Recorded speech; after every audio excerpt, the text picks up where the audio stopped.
Welcome to podcast 43. Yes, yes, yes, yes, maybe, but yes.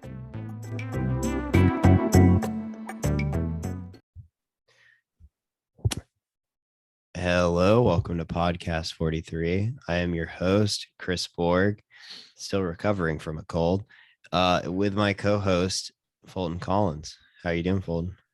I'm doing okay. I might be coming down with a cold, but we will see. We will see.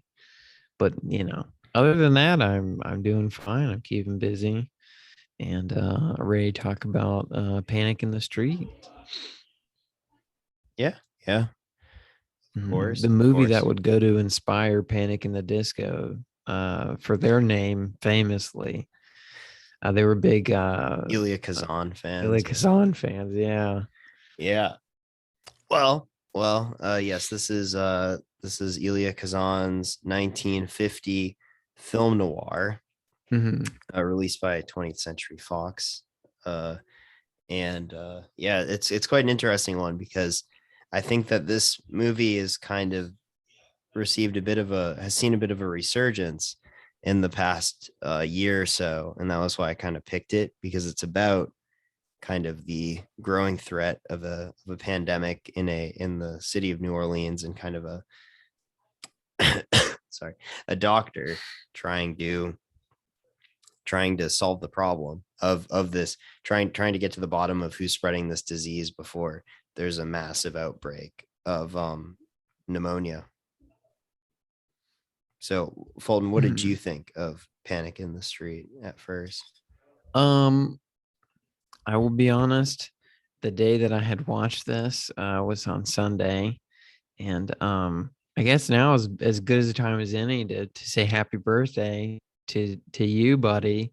Thank you. Because I was at your birthday party, so maybe it was since I watched it on Sunday. I was up kind of late Saturday. I was extremely tired, so I had to pause the film a lot to take a little like 10 to 15 minute nap because I was like so tired. But I did find it intriguing in terms of it's a movie that kind of feels like it in terms of the shot construction and kind of like the line delivery of from some of the characters. It kind of reminds me of like a sitcom, but not in like not like a like it's weird that it gives me that feeling. I don't know if you got that, but that was like kind of what it was making me feel like. It feels like a small town sitcom, and I do like that it is a noir that feels very small scale. It doesn't necessarily feel like and I know that the point of the film is to kind of stop this like outbreak of this deadly disease and everything, so the stakes are very high, but it still feels like this little like it still feels very like small in a way, and it's very, very focused on this little town and protecting this town and the people in the town, and kind of going from person to person to find out who is at the center of it. Well, I was gonna say, I mean, it's no little town though, Yeah, no, I don't know. It feels small scale at the same time to me for some reason. Yeah, I mean, that is true. But like it is interesting how they represent. I mean, it was also shot on location in New Orleans, and it's kind of funny how they represent New Orleans as kind of this tightly knit community where you wouldn't think of something like a pretty large city like that. But yeah, I think especially I've never really seen a noir kind of go from this angle, because it doesn't really have it doesn't really check the boxes of what a noir, or what usually constitutes as a noir, because a noir usually has a femme fatale of some sort, and our protagonist in this film, played lovely by Richard Widmark as a Lieutenant Commander Clint Reed, was he has a wife. Like, he has a pretty stable family life. You're a rough dame, aren't you? Yeah, he's not like just that this dame walked in Mm-hmm. And I do so find it funny the amount of times he refers to her as like I'm trying to remember specifically what he says, but he says something like rough dame, unfocused dame, or something like that. And I did find that funny. yeah, I will Yeah. agree there. But yeah, it doesn't really have it doesn't kind of check all those boxes. It feels more like kind of a mystery type, like, I don't know, like a detective film almost, with like kind of this pandemic plot line. So I found that to be kind of an interesting inversion of the film noir I guess I don't really consider it a genre, but of the film noir sub genre. Mm-hmm. Oh. But yeah, like, so they basically have to figure out, so he's Richard Widmark's trying to get to the bottom of who's spreading this disease. There's a murder, and so that's kind of what first leads him to figuring out exactly what's going on, and then it leads him to get to the bottom of it by checking out the immigrant mob population, which happens to be quite large. With I believe that the villain was an Armenian mobster, and he teams up in an unlikely duo, as one might call them, and they butt heads at first. And he has to team up with the mayor forces him, and is he the head of the police station? Is he the sheriff? I'm not sure. I think he, yeah, no, he is the head detective of the police station.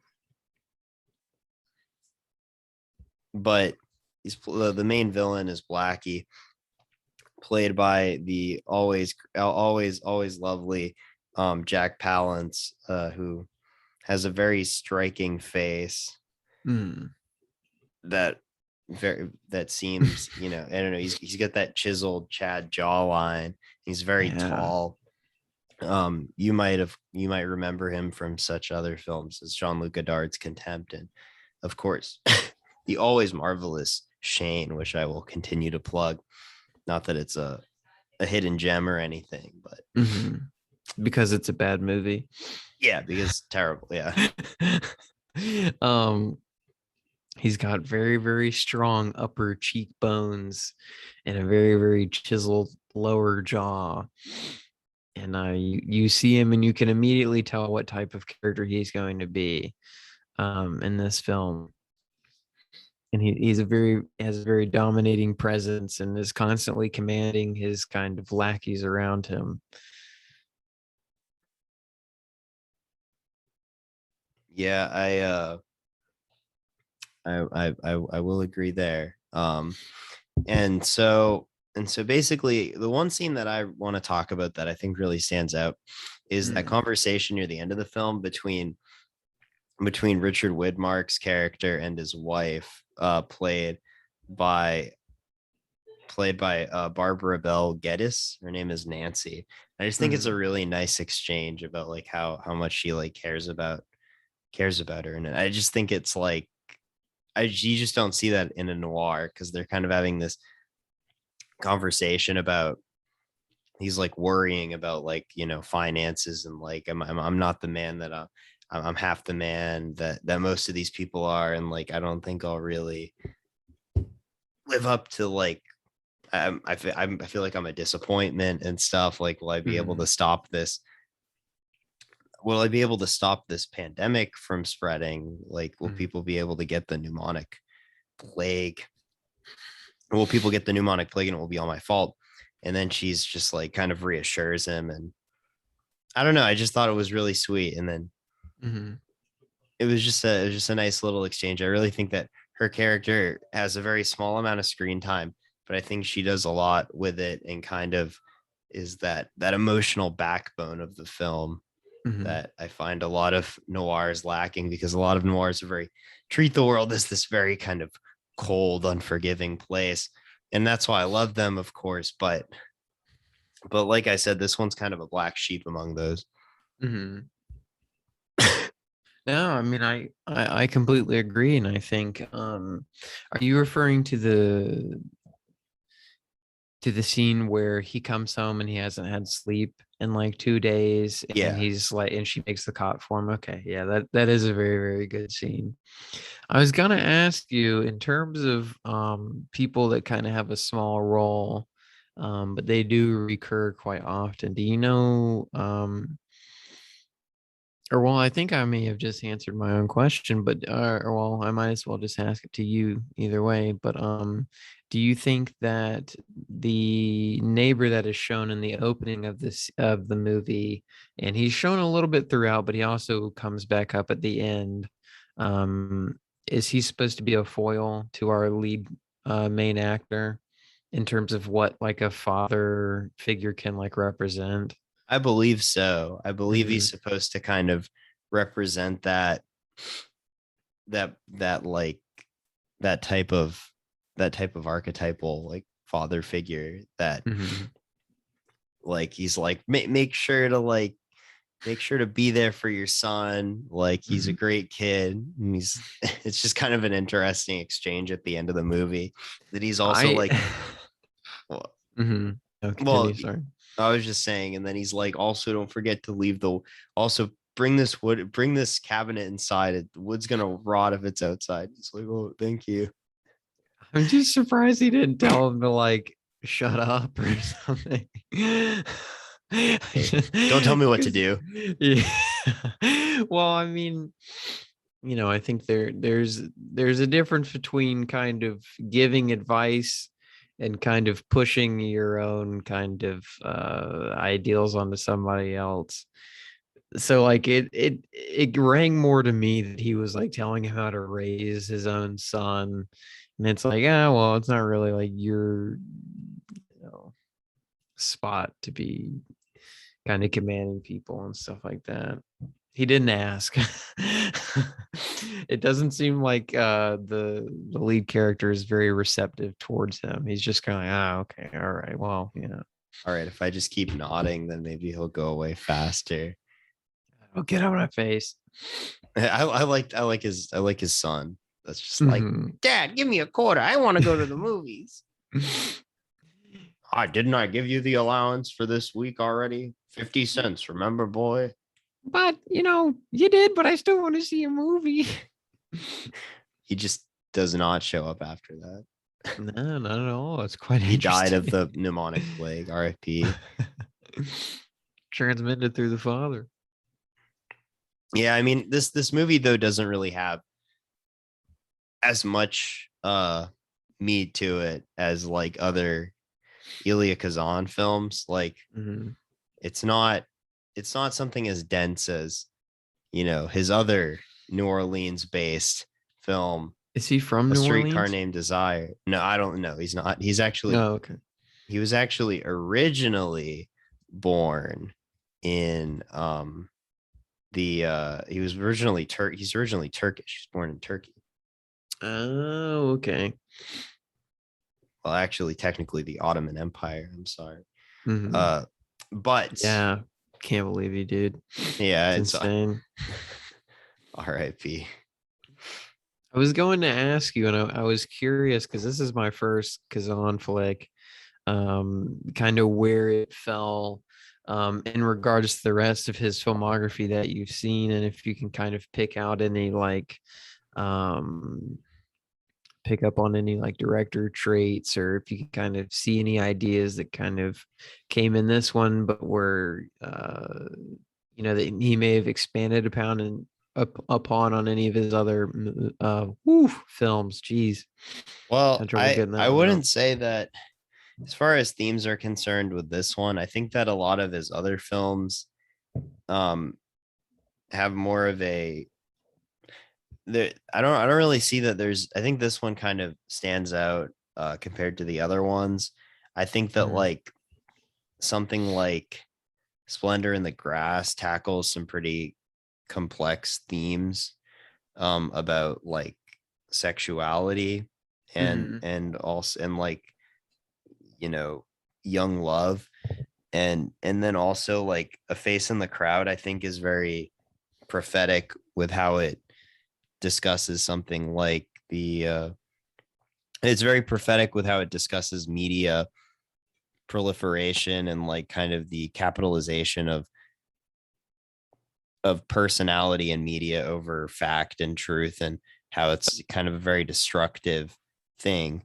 And I think that's very profound considering a lot of the recent, considering the era of Trumpism, you know, right wing media, all that type of stuff, but or just the internet in general and YouTube. But in like Streetcar Named Desire, I think is just a great play about just emotional trauma. I don't really consider this film to be in the same category as those three. And I think this film is good. I enjoy it. And I think it's engaging, but I don't think it's an early Kazan too. Like it's one of his, like, I want to say, yeah, like I mean, he had directed A Gentleman's Agreement, which was a really big one, which with the Gregory Peck film. It was like the first film that kind of tackled anti-Semitism, the first Hollywood film that tackled anti-Semitism.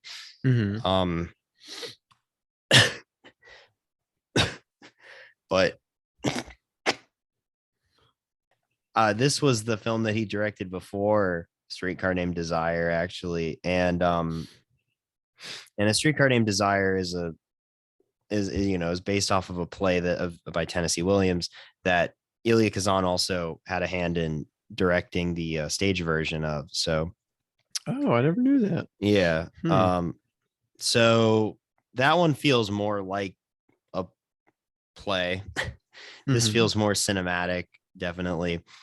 But yeah, I don't really think it covers any kind of, I don't know. Maybe I'm just a Philistine. Maybe there's a lot. Maybe there's a lot more. I mean, but what I don't know. What did you see? I mean, it's clearly very stylized. You know, it's got some nice shots. I honestly, I didn't know really what I was going to talk about when I got done watching it. And I don't think it's necessarily like a dull movie by any means. Like I think there is stuff there to kind of play around with. And I like that they the two leads do have an unlikely friendship, and of course they kind of come to somewhat of an understanding at the end. And I really, really loved the whole chase scene, and I love the way it was filmed. And I kind of wish a little bit of the rest of the film was shot more dynamically in that sense, but it also makes sense if that's going to be the climax that you kind of want to go all out for it. So I can kind of understand it by like holding back and just kind of shooting it a little bit more standard.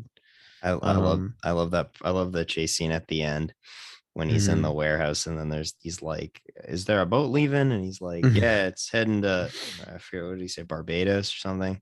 He's like, yeah, it's heading to Barbados. He's like, I think we got a full crew. He's like, I'll take my chances. And then the cops are there, and he's like, and the guy that he's talking to that was going to give him the job, Jack Palance's character, that's like the antagonist, he just like shoots him and kills him. Homie needed to get on the boat. Well, that's another thing, is that usually most noirs, the antagonist dies like this really violent death, and he gets like 57 bullets just like unloaded into him.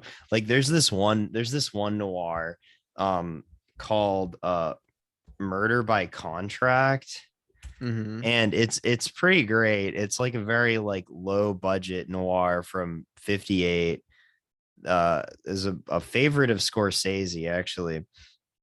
And I remember that the villain in that, like, he's like crawling in a tunnel. And spoilers for a movie from 1958, but also it's a formulaic noir. Like, you know how it's going to end most of the time. He's crawling in this tunnel to evade the police, and they just like unload bullets in the tunnel as he's like trapped, and you just see like his hand freeze as he just drops on the ground, and you just hear like a hail of gunfire.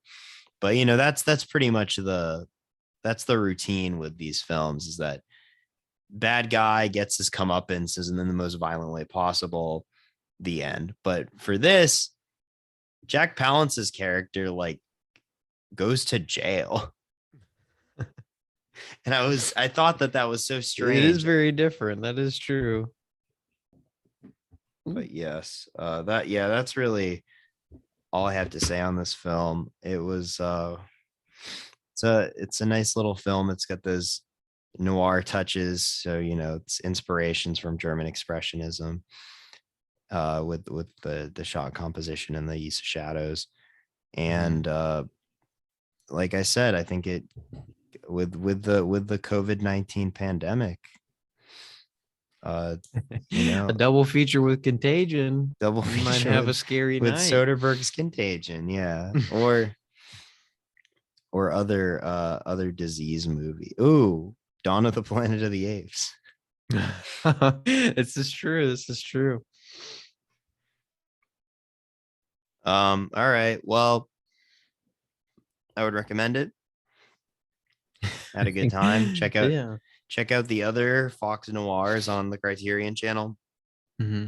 There's a really great selection of lovely noirs, from Laura to Danielle to Rebecca to Christina. Yeah, those weird period and Fox's film and the Fox Studios, or 20th Century Fox was just naming a bunch of noirs after women. popular women's names. Unfortunately, we never got that Mambo number 5 film noir joint, but you know, we'll wait, you know.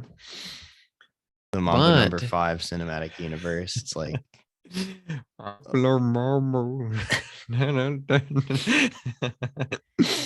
but without further ado, I guess we'll take an ad break really quick.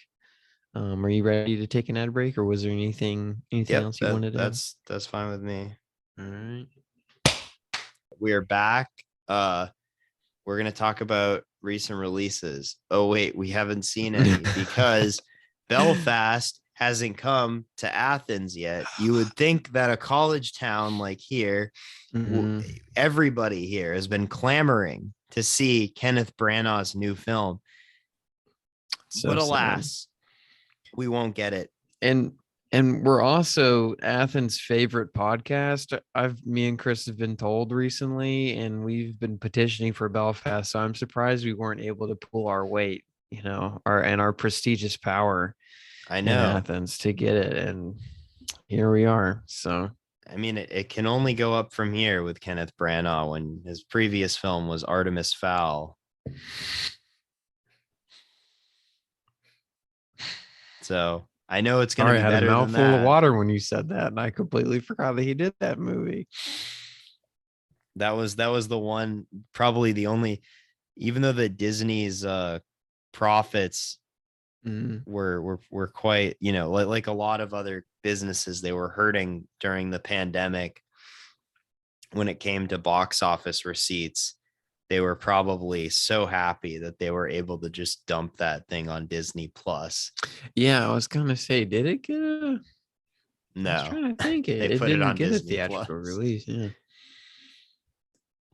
and they didn't charge you an extra $30 to watch it. Who would have paid $30 for that? Where are these diehard Artemis Fowl fans? I mean, I always thought the covers were very cool in middle school, and then I'd start to read it, and then with like most books in middle school that I would read, I would not finish it. Well, so I'm interested to know who was like, fuck yes.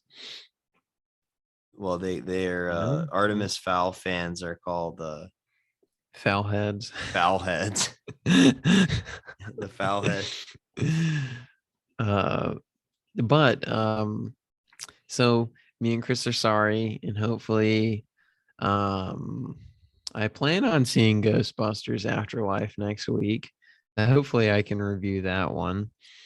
I was wrong about The Shrink Next Door. I legitimately thought it was a movie. It is not. So I did not get a chance to watch it because it is a mini series. But so I'm sorry that we don't have anything to bring you guys in terms of recent releases, but nevertheless, these next few weeks are going to be pretty busy for new releases because we'll have House of Gucci and the new Resident Evil movie on Thanksgiving. Oh my God, that's we're so very thankful for that. I find the release date of Resident Evil to be very funny on Thanksgiving. Yeah. But without further ado, Chris, what have you been watching in this past week? What are your top 3 gems and or films you want to talk about? Well, I'll start it off with John Woo's The Killer. I tried to watch that last night. I could not find a rental for it though. Oh yeah, you can't rent it. Yeah, it's unfortunately not available digitally, but there is a DVD that you can buy that is a pretty decent copy, and then a lackluster Blu-ray release. Yeah, I was gonna say it's very expensive and not very good. Not a very good transfer either. Oh, but hopefully we will get one, a better one, released by some boutique label eventually. But The Killer is just one of the coolest movies I've ever seen, and I can say that wholeheartedly because I'm still recovering from it 5 days onward. It's just about an assassin that tries to make amends with a hit gone wrong, and then other cool things happen that are insane, and John Woo does, and Chow Yun-fat's in it as the lead, and of course he's great, and there's just so much violence, and it's just so over the top Hong Kong action. If you've never seen a Hong Kong action film before, like you kind of have to get used to it because it's very tonally different. There's a lot of like it's very melodramatic in some ways too. Like melodrama is a big tool in it, or just kind of like these swings from like comedy to extreme violence as well, or just like really sad like monologues about like a character's life. And since it's also a John Woo film, there's like overt religious imagery, which is really cool. Like there's a really nice centerpiece in a church, and so of course the religious imagery is completely on the nose, and there's like doves in the church as well, and it's super cool. And then there's the John Woo's famous Mexican standoff, or the way that John Woo does a Mexican standoff, where it's just like a guy pulling out a gun behind a guy pulling out a gun behind a guy pulling out a gun. It's so cool. I would highly recommend John Woo's The Killer, and I would hope that other people would watch his other Hong Kong films, such as A Better Tomorrow and Hard Boiled. Number 2 on my recommendations is another Hong Kong film, and that would be Infernal Affairs, which is a very Departed rip-off. Yeah, the Departed rip-off. Now, famously, this is what the Departed is based off of. It's 2002 mob movie, and it's a mob/cop movie, and it's about a cop that goes undercover in the triads, and then there's another guy that there's a triad that goes undercover in the cops, and then they kind of have to like there's just a conflict about these like the whole exposing the mole within each organization. And it's not as like over the top as a John Woo action film. It kind of feels more grounded in like kind of normal. It was like what you'd be akin to with like American cinema, as far as how it uses tone. But there are still a bit of those like vast swings, as well as like the very like dramatic use of music that I think is pretty nice. And I think the action scenes are quite neat. There's a really great final scene on a rooftop that I especially liked. But I am eagerly anticipating my continued deep dive into the world of Hong Kong cinema, because it's really just a never ending stream of things that I've just never seen before, and directors that I've never seen. So I'm really excited to check out some other films. Next up, I believe what? I can send you my notes for intro into Hong Kong cinema if you would like those. You have notes? Yeah, it's like two, either like a page and a half to 2 pages from my intro to cinema class. It might be a good jumping off point into like other things. But well, thanks. I love those. I'm not gonna give them to you. Oh fuck. Shit. Psych. Okay. All right. Yeah. Sorry. But I think next up is going to be this movie by Hong Kong director Wong Jing called High Risk, with Jet Li and Jackie Chung, who plays a guy that's supposed to be Jackie Chan, but it's like a mockery of Jackie Chan. And it's also like a spoof of like Die Hard too. And I saw a clip from it and it was nuts. Because yet again, it's like you don't really in American cinema, you don't really see this like comedy that's just like completely offset by like gratuitous violence, like unless you're watching like a horror comedy or something. Like if you're watching like, but not in like an action film. So yeah. And finally, I would like to talk about Tony Scott's True Romance, which is also really cool and awesome, and also is indebted to the films of Hong Kong cinema, actually. I mean, it was written by Tarantino after all, and Christian Slater's character in it talks about at the beginning how much he likes kung fu movies, and so does Patricia Arquette's character. And it's just a really cool movie, and it's another one of those movies where me and you were talking about this earlier, Fulton, but you said that Mars Attacks is kind of a fun ride because of the cameos of all the just random people that show up in that movie. And similarly with but this is a movie that I like. But True Romance is enjoyable because there's a lot of great cameos. An ensemble cast of people show up in it. I'm talking, Gary Oldman as a pimp with dreads. Dennis Hopper sounds awesome. Christopher Walken as a mobster. Brad Pitt as a stoner. Tom Sizemore, Samuel L. Jackson, James Gandolfini, Val Kilmer, just so many people. And for all you Sully heads out here, Michael Rappaport plays a major role in this film too. But yeah, it's on HBO Max. I mean, this is just an all around great time. It's like, fun. It's pulpy, just about Christian Slater and Patricia Arquette trying to run away from the mob because they stole some cocaine, and it's super violent, and you can definitely tell that Tarantino wrote it, and it's probably my favorite Tony Scott film.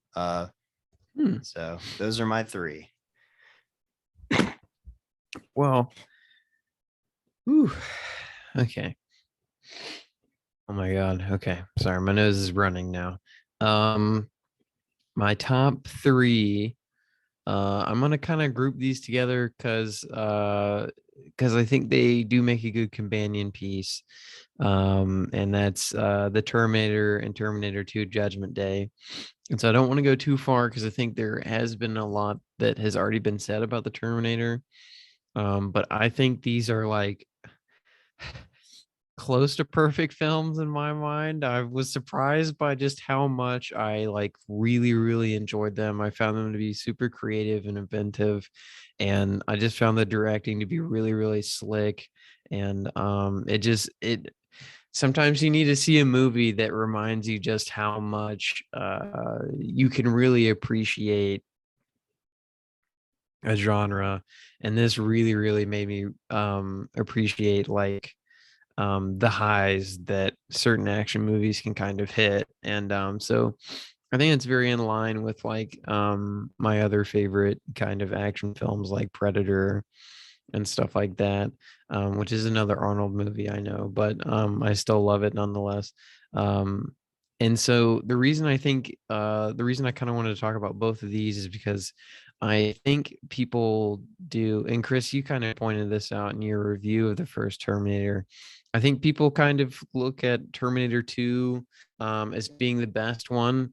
And to a certain extent, I think I would agree. But I think that the only reason that Terminator 2 is as good as it is because it plays off of the first Terminator so well. I mean, if you want to look at a modern comparison of kind of what the Terminator 2 is doing, you can easily look at 2018 Halloween, where Terminator 2 is kind of like an inversion on Terminator 1. And I love it. I really think like Terminator 2 is so great because it is playing so well off of Terminator 1. And James Cameron, something I've come to kind of notice about him is that I feel like he doesn't really put himself into something unless he really truly does believe in what he's doing. And he also won't do it unless he can really push the boundaries of what he's doing. Which is why I'm going to rewatch Avatar, and I didn't like it, but I kind of want to watch it with this new lens that I have on James Cameron. And it does make me a little sad that he's putting a lot of eggs in one basket to make 5 of them, because I would really, really, really like to make it, or I would really like to see him make another live action movie, but I don't want him to do something that he doesn't personally want to do. So, but that's kind of Terminator in the first, or Terminator 1 and Terminator 2 out the way. I did watch 3 and 4, but for kind of constriction's sake, I don't think I really need to talk about them. But next I'll talk about um Wong Kar-wai, correct? Chungking Express from 1994. So I will be honest, the first 15 minutes, like 15 or 20 minutes of this, I absolutely love. I love the opening detective story. And then the rest of the film I do really still like. But I was super, super into the whole style he was going for and this kind of really weird detective story. And Do I you want kind to of eat have pineapples? I don't know how one man could eat that many pineapples in one night. That's got to be a ton of acid reflux. But so my kind of initial thought as to why that kind of first segment ends so abruptly is maybe he was trying to get people used to the idea of kind of forming this kind of relationship and it ultimately being taken away from them without much clarification on why. That's kind of like my first guess. I could totally be wrong. But it's a very, very interesting movie. It's so beautiful. The cinematography is absolutely amazing. I love the use of music to kind of as character motifs and everything like that. Really, really interesting film, and it's got me very excited to kind of dive deeper into other films of his. And as well, I do find it very interesting. Me and you are both kind of getting into Hong Kong cinema at the same time. Um, So it's very, very fun to do. And then lastly, I wanted to talk about another Arnold movie that I watched because I am on like 80s kind of kick, 80s action kind of kick right now. And it's another Arnold movie called Commando from 1985. And I kind of wanted to bring this one up to you because you've seen it. Um, and I just think this film is so odd in terms of like its directing, its editing, its pacing. It's really, really like it kind of had me questioning. I mean, it's a very, very funny movie. And Yeah. it's like exactly what you would want out of like a big dumb like action movie, Yeah, no, you it's know. really it's quite something. I think that that scene at the scene that I always remember is like that scene at the mall where they're like fighting and he's like using a rocket launcher at like the mall. Like Mhm. it's pretty nuts. And it Well, also it's an mhm. early role from Alyssa Milano too. I remember like she's like a kid. Oh yeah. Um, well, I found one of my favorite kind of reoccurring bits in it is that Arnold, I mean, it's a spoiler alert, so if you know, if you don't want to hear spoilers, I highly recommend it. I would say watch Predator, and watch Terminator 2 and Terminator 1 before you kind of get to this one, but I think this one still has some, you know, some stuff to offer. Um, oh my God. I'm so sorry. Okay. So with this one of my favorite reoccurring bits is that there are kind of like two villains, but they're, you know, the main one in my eyes is the Aussie ex military guy that was had to be removed from Arnold's forces, his special task force. Oh my God, excuse me. I'm so sorry. I'm having a lot of congestion and everything.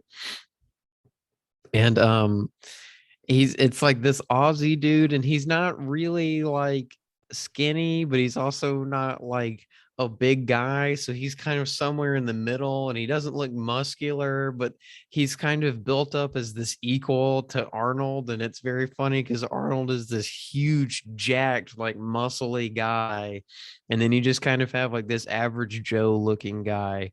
And then they Yeah. finally get to the fighting. And Arnold's like, don't you want to not to use the guns? We'll use like knives and stuff. And then the Aussie dude's like, I would, oh my God, I would love that. I'm doing a really shitty accent, but he's almost about to like experience like Nirvana. He's Yeah. so happy that he's about to have this showdown, and he's like, and just from the fact that he'll get to fight Arnold with a knife and that it won't be guns, it'll be a mano a mano. And that last fight scene is a hoot. And then the ending credits song is very, very funny because you see like Arnold brutally murder people throughout the whole film, and then it's like we need the power of love. And then as Arnold flies away in a plane, and it's like I was like, that's awesome. That's No, perfect. You know? it's a great 80s movie. Like Yeah. I mean Power of his name is love. even sick, you know. John Yeah. Matrix. And I mean there's so much there to like talk about, but like there's just like the editing is very, very strange because like people will say stuff and it'll like there's some instances where it'll like cut right as they're ending their sentence or something. So the editing is very weird. And I just think like the film as a whole, and it's like in its construction and in the directing, it's just like very, very odd. Like it's an odd movie to watch, No, but it's very funny, it's you know? peculiar for sure. Like Yeah. but yeah, those are Mhm. solid top threes for sure, Yeah. Fulton. For sure. I feel like you have a more diverse palette. You had a more diverse palette. I appreciate that. That means a lot. But two Terminator movies, Chungking Express and Commando. It's like kind of the inversion where I did. Well, it was crazy. Just to rattle them off, I watched 2 other Terminator movies, Johnny Mnemonic, Raising Arizona. So I was like, which ones do I want to really talk about? So I think I settled with a good pick. But to wrap things up, next week, we will be taking a break for Thanksgiving. So happy early Thanksgiving, I guess, by the time you're hearing this. And I think since Chris is recovering from a cold and I might be getting a cold, it might be the best time to take a break, because this episode has been a little rough on both of us in terms of coughing and sniffling and burping and all the ugly things that go along with sickness. But hopefully this will be the only cold of the season. We'll get it out of our system. Yeah. And we'll be back and better than ever. Yeah. Week after next. And when we will be talking about Larry David's follow-up effort to Seinfeld. What's that? No, not Curb Your Enthusiasm. I'm talking about the 1998 film Sour Grapes, of course. I'm just curious, did you want because I think I might watch Clear History. Is that the other Larry David? He wrote that movie. Yes, he didn't direct that one, but he directed Sour Grapes. And I know, so we're having a friend of the show, Jacob, to come on. Larry David, #1 fan. Yeah, he's our David head. And then but I know he's seen Clear History. So are you interested in watching Clear History for I've wanted to see it. It's okay. So then we'll kind of cover both of those, and Larry David as a comedian, and we'll do a good overview. Yeah, we'll be talking about something that, I mean, I don't think anybody was thinking of Sour Grapes, No, but that's what podcast 43 is all about. It's about acknowledging those little kind of shadow boxes of the film industry, All right. Well, if you will, y'all have a lovely Thanksgiving. Make sure to watch Planes, Trains, and Automobiles. And listen to Alice's Restaurant and watch the movie Alice's Restaurant, maybe. If you're feeling adventurous. And I know we're not a religious podcast, but because Thanksgiving is coming up, we just want to acknowledge the Father, the Son, and the House of Gucci as our kind of, that's our religious part. But stay safe and hug your family. Yeah, hug that family. Yeah. All right. Have a good one. Stay wavy. Or friends. Hey, listen, we on for this weekend? Atlantic City? I don't know. It's gonna be great. We drive down, we gamble, then you got the whole night for your hotel sex. Yeah. How you gonna pass up a chance for hotel sex? Yeah. Boy, am I tapped out. You got 2 quarters, I'm out. Here, go crazy.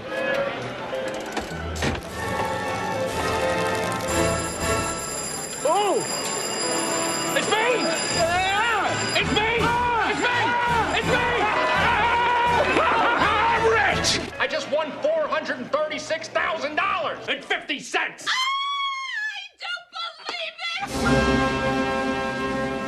it! They were my quarters. You think he should give you money? You should give me half the money. I was the one playing the machine. Don't you give him a penny. You'd be crazy if you do. Why should I give him money from my machine? It's his money that you're playing with. He gets nothing! Nothing! It was my quarter. I'm playing the machine, Dumbo. Just because I won some money, that means I have to buy lunch for the rest of my life. I don't think so. All right, get out. You're fired. You take care of yourself. I intend to. I'm sure you do. Why wouldn't I? No reason. So why bring it up? Just trying to be nice. My mistake. I'd say so. Oh, I love this. Really? What is that, burlap? We heard a scream and saw a man run down the block. Can you describe it? Well, he was Yeah? He was, Black? he happened to be black. I'm sorry. Next time he'll be white. Maybe Chinese. Hi, Aunt Selma. It's me, Evan. You know it was his machine. He owes you 50 cents. That's it. Okay, let's get started.